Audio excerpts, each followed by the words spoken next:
Thank you, Mr. Chairman. Good morning and welcome to the both of you. And first, I want to say thank you for your good work, both of you, and your departments and your employees, especially when it comes to fighting this heroin and opiate epidemic that we have. And Representative Heffley was absolutely on target when he says it's the #1 health concern I think that we face in this Commonwealth. So I appreciate your good work. I appreciate the good work of the administration. I know the governor cares very deeply about this. But my favorite saying is democracy at work.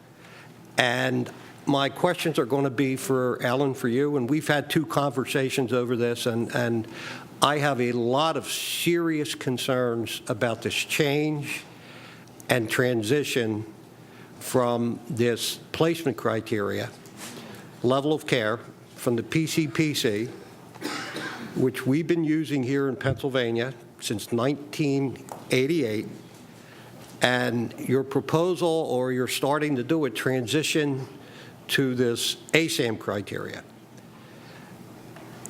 It is in my estimation, it is a big problem and a major concern for me. And I want to start with this 1115 waiver.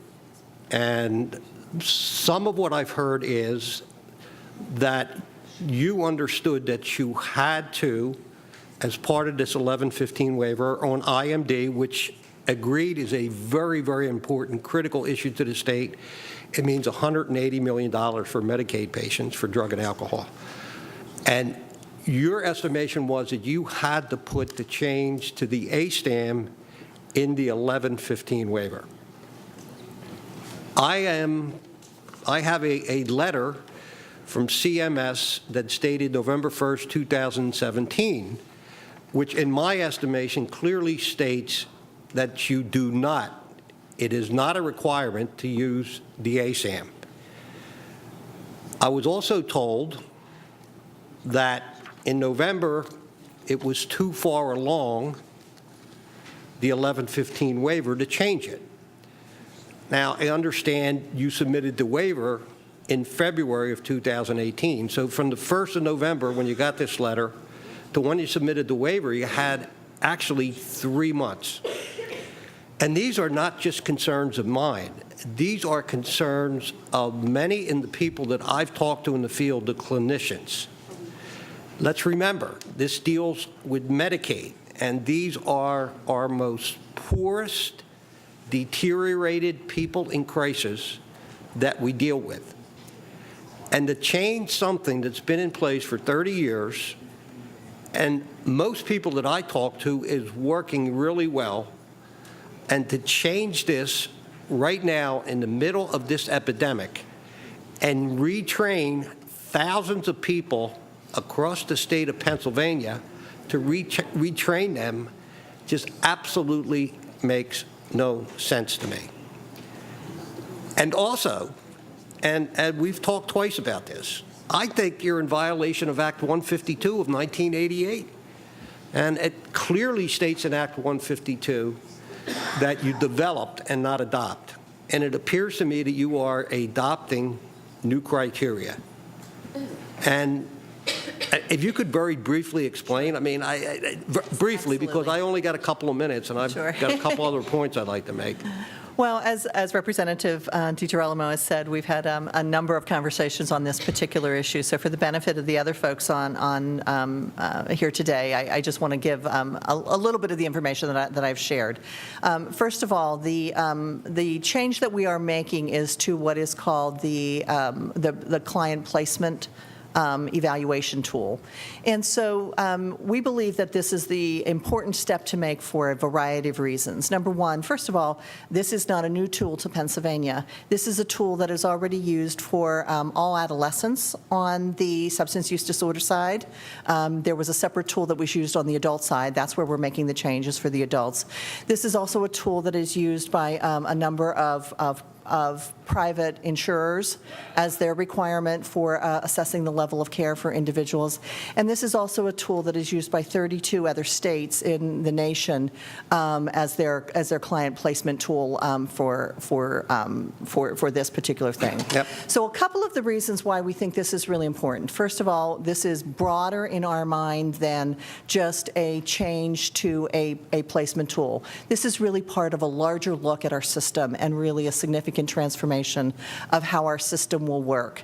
This particular tool, while it has good, credible evidence, it is also a tool that we believe will give clinicians, and what we've heard from clinicians as we've begun to do this training, this is a tool that allows clinicians to do what they do best, which is to meet the individual needs of consumers. So the PCPC that has been referenced was really about picking which level of treatment and which program an individual should go to. The ASAM criteria is much broader, so it is really about looking at that individual, deciding on what supports they need, and then using that as a way of developing the plan for that individual. Alan, thank you, because I'm running out of time, and I have one more important point. Okay. I disagree with a lot of what you just said.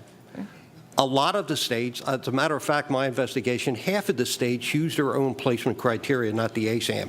And if you talk to people in the field, there's a young man sitting right next to you in the blue shirt that visited me yesterday who have used the PCPC and told me what a big mistake it is that you're switching to ASAM. And for the information of the members, thousands of people have to be retrained across the state. My estimation, I think there's 8,000 people that have been trained with PCPC that you might have.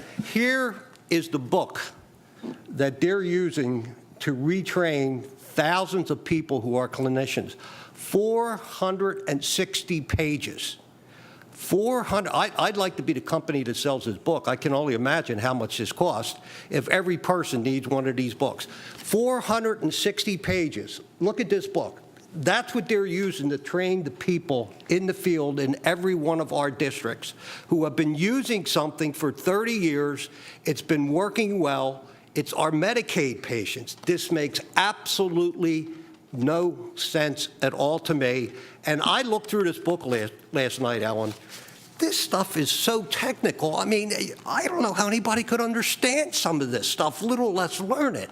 I mean, it's absolutely, I think it's going to be a disaster, and I think you need to talk to people in the field that have been doing this for a while, and they're going to tell you that this ASAM is not the best for Medicaid patients, that the PCPC we've had that's been in place since 1988 works best.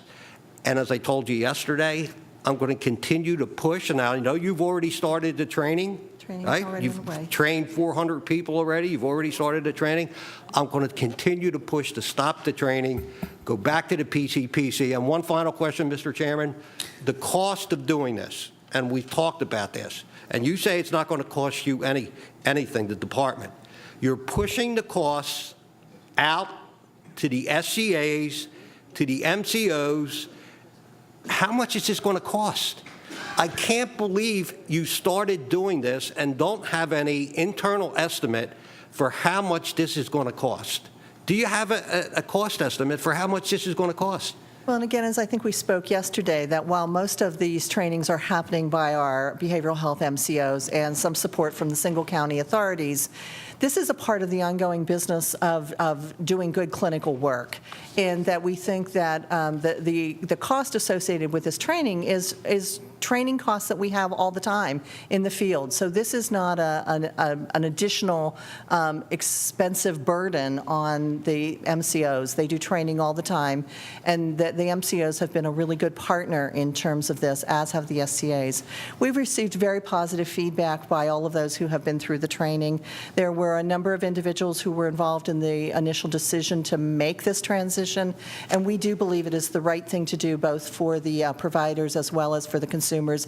And particularly, we believe it is a really important transition to make for the Medicaid recipients who we think need the additional support that I've got to imagine you did a cost estimate. I would really like to see how much you think this is going to cost, even if the SCAs and the MCOs and whoever's going to be paying this, you're pushing the cost off to other people. I'm really concerned about the SCAs. Mr. Chairman, we've been Thank you, Mr. very Chairman. literal. Yep.